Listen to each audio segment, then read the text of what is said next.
What up, ninjas? It's your boy Naptown Ninja AJ in this bitch. And coming to you from an undisclosed location. Got the cameraman, King Crisis with us. What's up, motherfuckers? And as always, I got the homie, Be the Ninja with me. What up?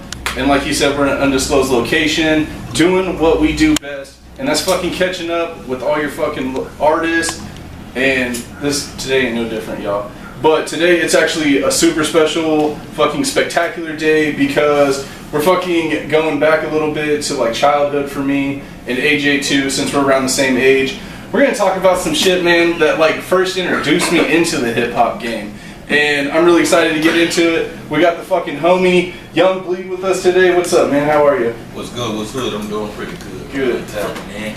First off, thank you for coming on the channel. We appreciate it. We've been talking about wanting to do this for a long time, and we're very excited that you agreed to do it. Yeah, I appreciate y'all having me do it for real, man. That's what it do. You know what I mean? Thank you. So I want to jump back in right into it. For those that may not know you, I think I read you're from Louisiana originally, right? Yes. And it was 1998 you came out with, like, I guess it would be your first major Solo. right, and I think was that my balls and my word. Yeah, definitely. So how did that come about? A little bit into that. Actually, man, we had a homie by the name of CeeLo that formed a company somewhere, I want to say maybe 93, 94, called CeeLo Records. We was homies since we was kids, man. Actually, since like middle school, I was the rapper, Logan, my DJ guy. So we always had this rap dream. So, you know, I started off maybe between 15 and 16, selling tapes on Common. Tapes, motherfuckers, tapes. You know what I mean? Tapes, you know what I mean? But, you know, streetwise and otherwise, let me get that ashtray for you right there. Yeah. But we went back like that, naturally growed up, kind of grew apart and grew back into each other somewhere around 93, 94. When he started working on the label, and we started doing a lot of records that was taking off in the town. And he had the access to Master P at the time, so we'll go back and forth to New Orleans, edited our commercials and videos or what have we, Cox Cable or whatever, you know what I mean, studio facilities at the time. And had to connect with P. And as we was evolving, P was, you know, like 10 steps in the game already, so that was a double plus for us. So, you know, naturally we liked what No Limit was doing, they was digging on what we did. And I had the opportunity to formulate a clique called the Concentration Camp on CeeLo Records, and after his few solo records that I featured on, people started taking whim of what was coming, you know, for the label. And so I come up with the idea to formulate a clique-elation that kind of fit us all, no matter where we was from, where we was at, fit under the umbrella called the Concentration Camp. And that's another story, but... And that's around the same time too that you had like the West Coast doing their thing. Right. You had New York doing their thing. Right. Each time period had the different, it was right after the basic East Coast and West Coast, and then you had two labels. Right. You had No Limit and you had Cash Money. Right, and I'll back you up a little bit. For those that don't know the history of Southern hip hop in the 80s, like I said, I'm 70s, 80s, baby, into the 90s. But you gotta go back to Luke Skywalker Records in Miami with the Two Live crew and Luke Skywalker, Mr. Luke Campbell. Shout out to Two Live crew. Right, exactly. Kid Ice, Brother Marquis. We've been able to see them at gatherings. Right, yeah, my guy, Fresh Kid Ice, we real cool. I had met Brother Marquis and the rest of the bunch with me, and Fresh Kid Ice is cool, so shout out to Fresh Kid Ice on the southeastern, you know, border of, you know, Florida, Miami, what have we, in those 80s time. Tremendous, infinite, you know what I mean, Two Live group rather than when you did just through them places alone. But on the southwestern end of it, you had Rap-A-Lot, you know what I mean, Lil J, Scarface, the Ghetto Boys, and rest in peace to my guy 3-2 from Convicts, original with Big Mike, you know what I mean. So we had that evolution. And not to just mark the date, but you know, a little while before Cash Money and No Limit. So later on, naturally, anybody coming up the South had to pull out those blueprints from Luke Skywalker and Lil J for us anything else reaching the world. So, like you say, that was taking place. Everybody was on their rise. Hip hop had shift, you know, from the East Coast to the West Coast, and definitely down south, and you know, later on to the Midwest. But everybody was gonna get their just due one way or the other. But in the midst of all that's happening, coming right off of that situation of the East and the West Coast, we was rising in the same token. We, like I say, formulated the concentration camp and everybody outside of CeeLo solo records. Got an opportunity to put one record out ourselves on this compilation that we self-titled Concentration Camp. I originally did a song, we called it Original Fool. When I was making that record, I really produced it, / co-produced it. Shout out to Happy Perez that helped me really program that record. But I laid out a blueprint or a format to how the drums was going to replay the drums myself personally. He played the keyboard twist, the bass line was from Parliament, so, versus Soundman replayed that Parliament. It sounded a little Aretha Franklin and Earth, Wind & Fire. And that was my format to that particular song. And, my first solo joint off the camp, branching off. Southern regionally, everybody around us in Mount Airy started to take to that record on his ride. P was the closest to us, he got it whammed up, he loved the record and gave us all our access to shit, California priority records and what have we at that time. So pretty much like that, we did a remix for it. My joint was the original version and just helped me on the original first 3 verses. Then we naturally, get that straight from. You end up doing a remix that would be him and Logan, everything else is pretty much history. Right. Yeah. Priority loved it, and then in a deal situation. Left from CeeLo Records, by way of No Limit Records, to Priority Records, into the Balls of My Word. And for those that know the history, the summer of '97, the summer around the time the Body soundtrack came out, the movie. Yeah. So that put, I got that CD. Yeah, he I does. still got that shit, yo. I still bang that shit. So that put, whatever was taking place between No Limit, True Brothers, Free C Murder, Free C Mag, rest in peace to Slim, my guy, Mr. Magic, like I said, the history, but all this was way before all then. And we was on that rise, and he had the upper hand in the game, and that kind of springboarded him. And with him giving us the opportunity, and of course the remix to do that joint on that soundtrack at the time, skyrocketed my career. By the time I dropped somewhere like the summer '97. I debuted at January 22nd, if I'm not mistaken, between January 20th and 22nd of 1998 with a solo album off the deal structure. And 3 weeks after that was certified gold, So that's the album Big gave me. So that's pretty much what Rubens to it. Nice. So now fast forward, you just came off of a tour. It was a little 30-day tour. You're dealing with some of these like newer people in the game, and we were talking about it a little bit. Like, how do you feel about like the talent that you're seeing like on like the underground circuit these days? Like as far as like what it was and what it is now. Talking like this generation. Yeah, just like so-called mumble rap. I'm saying like how it is, man. We go to all these shows and you have your local lineup and then you have your headliner, right? And obviously you're doing this in different cities and you're seeing all these different. Like, what do you feel about the all-around talent that's coming up in the hip-hop scene now?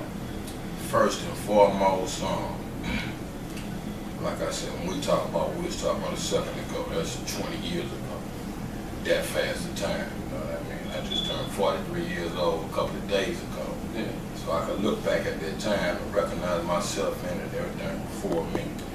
A lot of these guys as kids don't have the education to the game. I don't really point the finger unless it's direct and it's just something real disrespectful, something you're not really trying to study the history of hip-hop, to know where you come from, know where you at, why you able to do what you able to do now. So, it always been rooted from the underground up. What the hell just happened? What? You just I passed in the weed. pass it back to him. Oh, my bad. I don't know. I've been skipped for like 10 minutes. Y'all watch it back. How about me? See how Gina Ninja's clever. Hey, don't forget about the cameraman. The cameraman said he ain't hit it the whole time. I don't know how to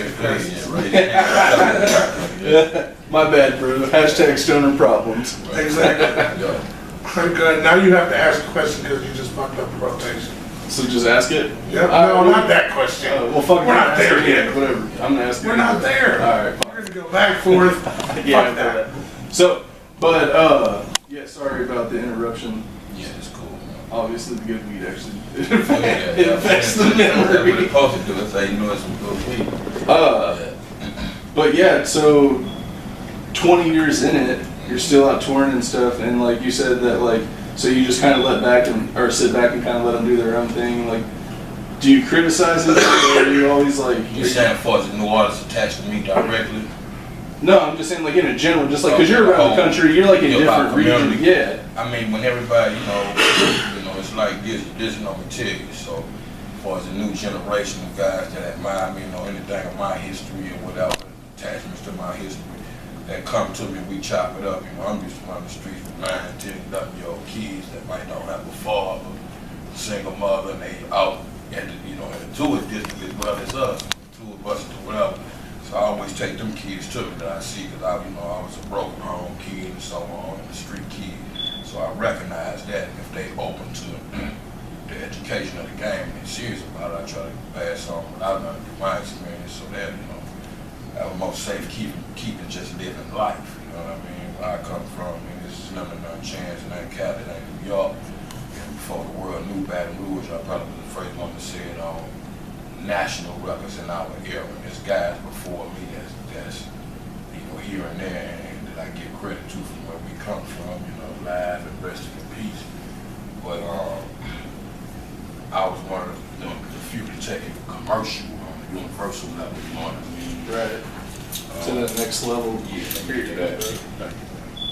Yeah, so I don't criticize those kids unless they are the man and just doing anything disrespectful, like raising the other kids. You know what I mean? It's one thing to be an elder, but if you ain't doing right as an elder, what can you tell them? Right. So, I feel like I gotta, shout With that being said, what would your advice be to an 11, 12, 13-year-old that came to you and wanted to, like, they said that they want to rap, like they decided that that's what they want to do? What would be your advice to them? First, be right with yourself and God and make sure this is who you is, what you want to do. First and foremost. Then educate yourself to the game. Take the music as he give it to you. That's what it is. And true artists, I feel like being one is something that's in you that you can't run from. You can sweep the floor, wash your car, do whatever, but if this is your life, whatever we all born here to do, you're going to do that, you know what I mean, before you leave here. So I'm a true believer of that first. So don't play with yourself, trying to emulate what you see on TV here and there. If this is your life, and this is your calling, you walk around free with the music in your head all day and word, and everybody vouch for that every time you manifest it, and that's probably your calling.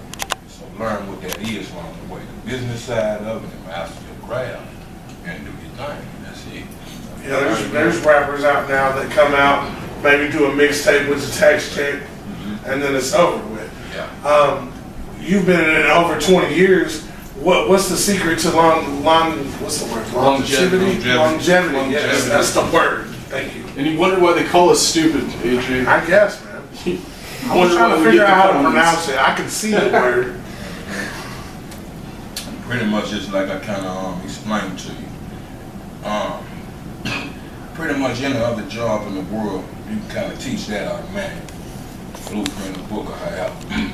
But for everybody that think this shit easy, I dare you to try it. I've been doing this since 1983, since I was a 9-year-old kid. I didn't get my big break till I was 22, 23 years old. So when you talk about loyalty, life, and dedication, and this just being a part of your life, imagine all the other aspects in life and different options I had to choose from. I love football, I played football like the average kid, baseball, basketball. But I said by the time I was 18, it was trying to get serious and whatever kind of coincide with my life that's working, I'm gonna go with that. But didn't know I had been doing this since I've been born. I come from a musical, unincorporated family. I'm the one that kind of incorporated for us, just from granddaddy, grandmother, mamas, and all that. Yeah, it was in the house, in the church, you know what I mean? I was in the opera young before I was 10 years old. Singing and shit. That type of shit, so that was type of signs, you know what I mean? My mother, tell you, Burt Reynolds sent for us to be in a movie when I was young, born that way. Nice. My daddy was a truck driver. Dad taught me how to talk on a walkie-talkie and see me young. My mama read me Dr. Seuss when I was an embryo. Maybe between 8 months and a year, I was reading Dr. Seuss. So now that I can look back at my life, before I accepted this at 9 years old, I was already doing it. My granddaddy was cool with Dolomite, Rudy Ray Moore, rest in peace, in real life. So when I look around me, it's always still that, rest in peace, definitely. So from my small town in the city, I saw, certain people come to that small town. It was close enough to where I could accept, okay, we all human beings, this is kind of direct to me, maybe this is what my path is. So just like any other fisherman, at least go to the lake and throw the goddamn pole out there. If I catch something, that's what it is. If I don't, that's what it is. So pretty much like that, I learned from that, and that kept me on that, that path. Cool. So, what's going on now? Any future projects coming up?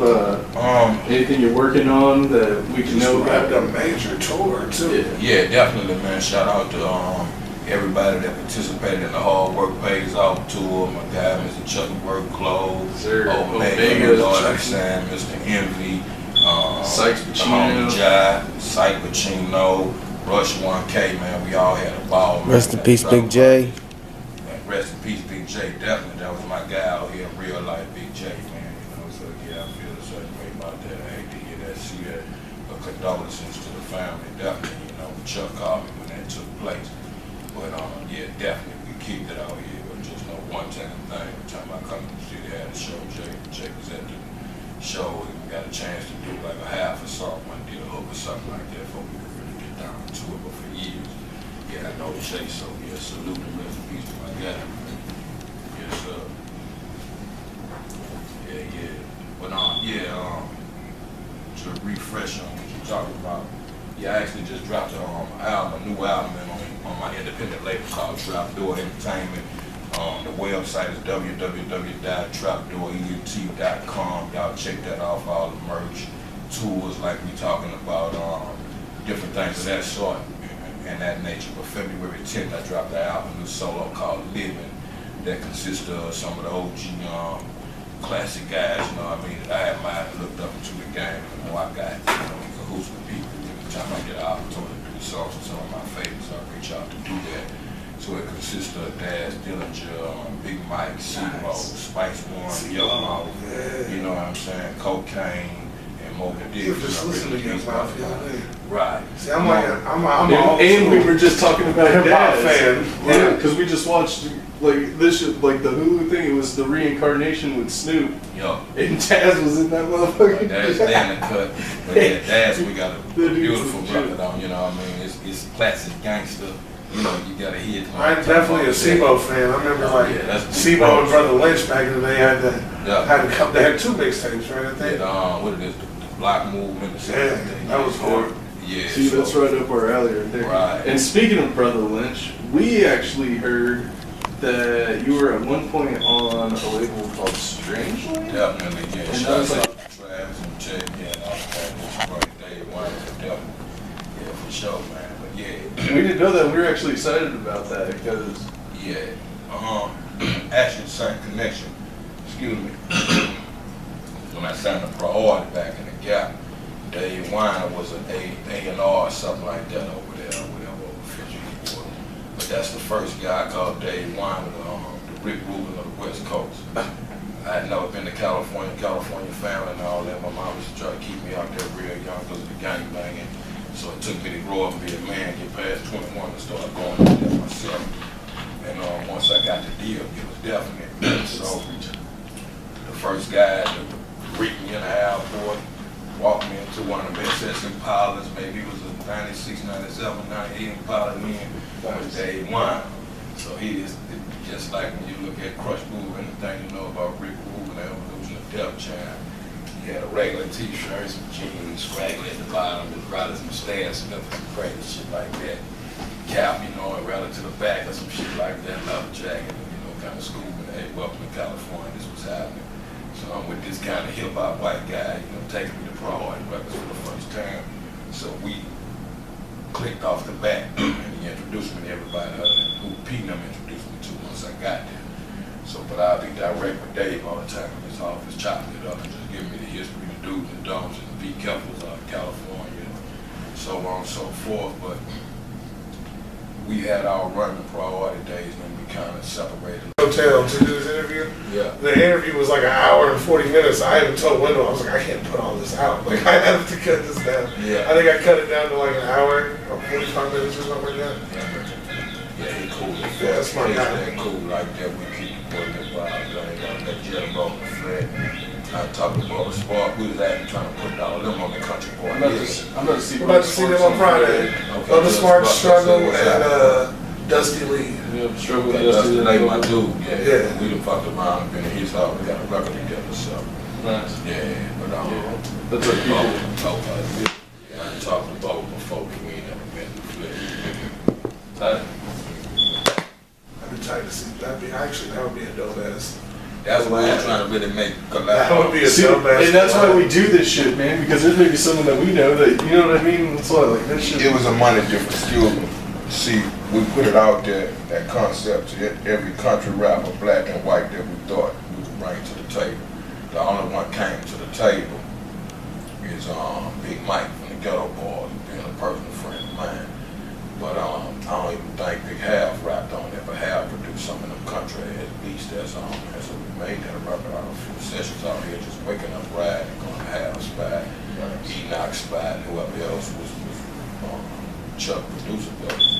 But yeah, we was just searching for that country ass sound, anything that had a country ass guitar, nice drum. Nappy Roots would also be dope. Yeah, man, Vito Banger is cool. I met one of them other guys before, but I forget who that Who did we just talk? Who did we kick it with? We kicked it with Fish Scales and Fish Scales and dude that always wears cowboy hat. I forget his Always name, has his man. trouble. I can't forget it. I Big can't Big. remember his name. Who? Big B. B. I don't remember. No, I forget. Yeah, Anyway. we'll go with OG for the next episode. We'll both go. Put my shades on for this one. Yeah, what? Now we just have like a couple more like little fun questions. Like he's gonna ask you a question, and I'm gonna ask you about like your favorite cartoon or some shit. I haven't. Okay, yeah, we know what I don't let that fun with, man. You ready? Yeah, I'm already recording. All We're right. already recording. All right. We can edit all this shit. Now before you freak out and lose your damn shit, and you can't even hit me with a chair. It's not Oh, even a fuck phone it. I chair. will, motherfucker. It's a damn office chair. I don't give a fuck what it is. All right, Go I'm ask ahead. you before you Ask ask something else to ask you. Ask it. So, and you're from down south, and like you said, you're a 70s, 80s baby, man. Do you fuck with, does Young Bleed fuck with wrestling? Man, I'm old school wrestler. I was very briefly in the very early stages, maybe a little WWF, but I come from a wrestling that was really called NWA wrestling. They had the original Junkyard Dog, Andre the Giant, Kamala, Ted DiBiase, fucking Ric Flair. When they was OG, I'll tell you a real true wrestling story. You know, I'm from the bottom of the South Baton Rouge. And, you know, everybody tell you they're old school movies here come out the hole, from the bottom where we come from. So, you know, it's like hills, I'm from like the top of the hill, then on to the whole section, and we started to move on toward our downtown. I'm from the neighborhood where downtown, our neighborhood went right through the downtown, the other side of the gates of the shoot. So I grew up multicultural, Italian lady living next door, Indian ladies, all that kind of shit, you know, black, of course, and not, if any Puerto Ricans or Mexicans say it's that close to Texas. After the hurricane and all that, then it's like Texas, Louisiana, not, but,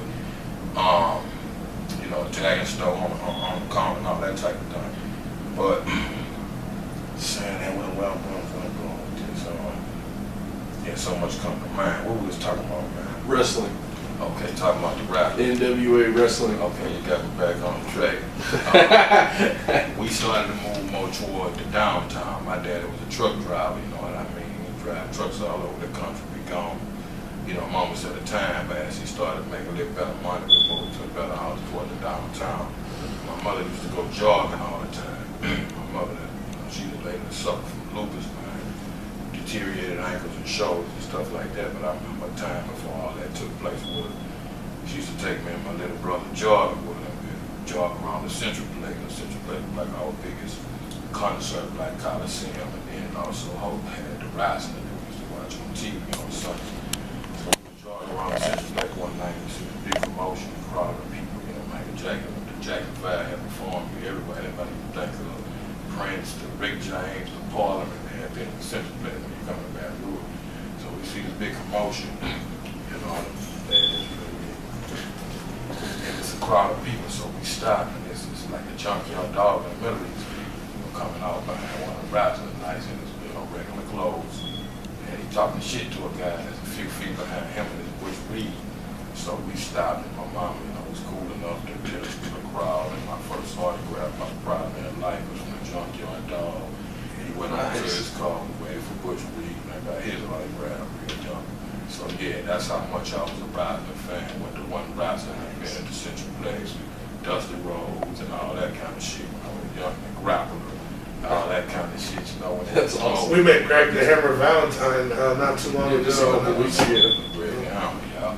Them more old school, the Fabulous Freebirds, Michael the Hayes. Moonshiners, yeah, Superfly, Jimmy Snooker. So a lot of this shit now is too staged to me, you know what I mean? I come from where it looked it, if it wasn't for real, it looked it for real. So to go through that transition, I'm not so into it. And that's the answer that we usually get anyway, so. Yeah. But I'm still a diehard. I watch that shit more than I should probably. Yeah, it's just when you come up with it, So like I said, I don't, shit on the kids and all that in that sense of the word. You like what you like. Right. You come up from the era with Charlie Brown, the Cosby Kids, and Scooby-Doo and shit like that. That's perfect.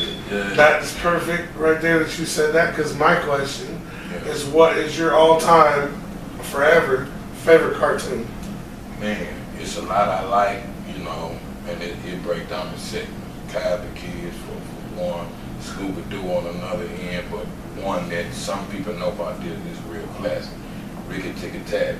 The Mongoose and the Cobra family, that's one of my favorite of all time, Ricky Tikki Tavi.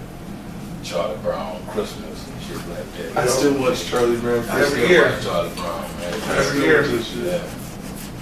Real beautiful. The internet, YouTube, you can watch that shit today now.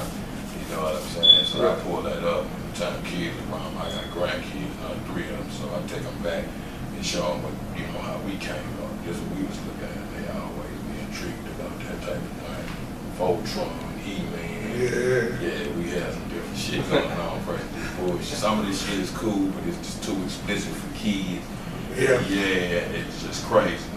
I got a 2-year-old son watching a lot of Paw Patrol. Be